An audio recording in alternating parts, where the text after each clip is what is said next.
What's going on, guys? So this is my post-ride review of the Honda CBR 650 with the e-clutch system. Now, before I dive too deep into this review, I've got to send a huge thank you to Hunter and the rest of the team over at Stub Cycles for allowing me the opportunity to bring this motorcycle to you.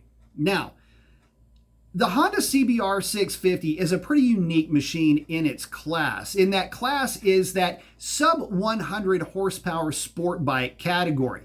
This is a class of motorcycles that is looking to usher the young and the young at heart into sport bike riding. It does a very good job at being forgiving in its task of teaching you how to get comfortable on the side of the tire, proper throttle control, and the like.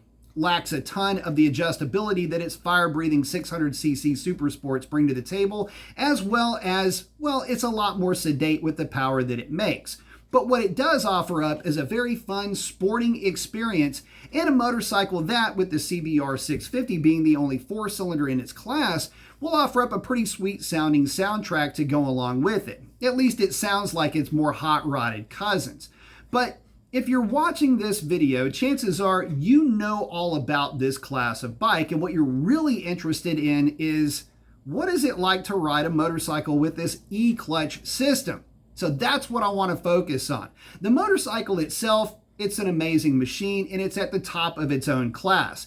But this technology of e-clutch took me a quite long minute to get used to.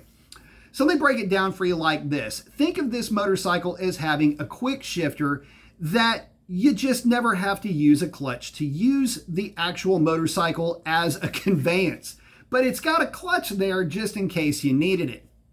The way that this bike is that when you fire up the machine, it'll show you that it's in automatic mode. You take your left foot, put the thing in gear, and you're now in gear. You simply pull the throttle, you drive the thing around, and you shift it as though you've got a motorcycle with a quick shifter.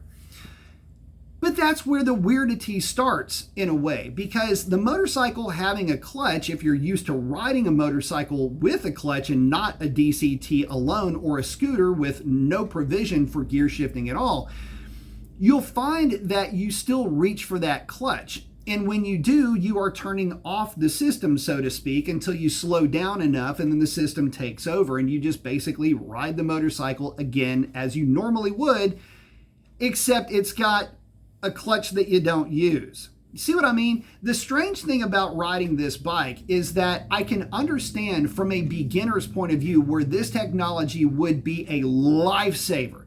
Say you're just getting used to clutch modulation, throttle modulation, tying those two things together, mastering the friction zone, things of that nature. This is a motorcycle that will forgive you if you forget to do something at a stoplight. It's not gonna stall, and that's probably the more important thing to it, is that you can, if you start to find yourself wanting to stay away from the clutch, you can just ride it, come to a stop, and away you go. However, if you do grab that clutch and you see your automatic light go off, you are now in command of this motorcycle. And so an inadvertent pull of the clutch can lead you into a situation where you could stall the thing if you didn't realize that, well, you'd grabbed the clutch and the light had turned off for automatic mode. This bike is great for using as a training aid. The technology is amazing provided you remember not to touch the clutch. In terms of being intuitive though, when you roll into the throttle, the way that the clutch does engage, and it is engaging right below you, the way that it does engage is, well, it's as you would expect. In fact, it's real kind of similar to their dual clutch transmission in that how it applies power. Very intuitive, not quite as silky as the DCT, but it's nowhere near that type of a system.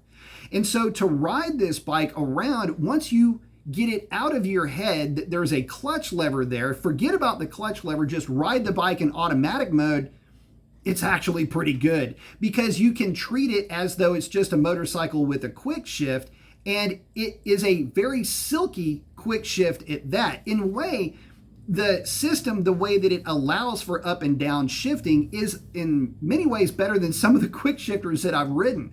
So in that respect, it does a great job. But you just have to remember that the clutch is there only if you need it. And for a lot of folks, that clutch is just there just to teach you how to actuate a clutch and move through a friction zone. I think for most folks that would buy this bike, you'd almost just want to forget that it's got the clutch, fire the thing up, and ride it as a motorcycle that is more or less an automatic clutch with the shifter at your foot. Think of it kind of like a DCT. You know, the DCT has the toggle switches for up and down shifting on your left hand. Think of this in the same way, but those switches are on your foot. It's a shifter lever instead, so you get a lot of that same experience shifting up and shifting down as you're accelerating and decelerating. This bike does a phenomenal job of teaching that, all the while not convoluting the situation with a clutch. Now, once you get to the point where you are going to need to start learning how to use a clutch, you've got the option there. But again, very cool system and kind of a neat transition from being a very beginning rider into a more experienced level. That's where this bike would probably be its best. For me, it was very confusing though. And I kept reaching for the clutch. And here's another thing while I'm talking about it. When you do come up to a stopping point where the automatic mode takes over, it disconnects from the clutch lever itself.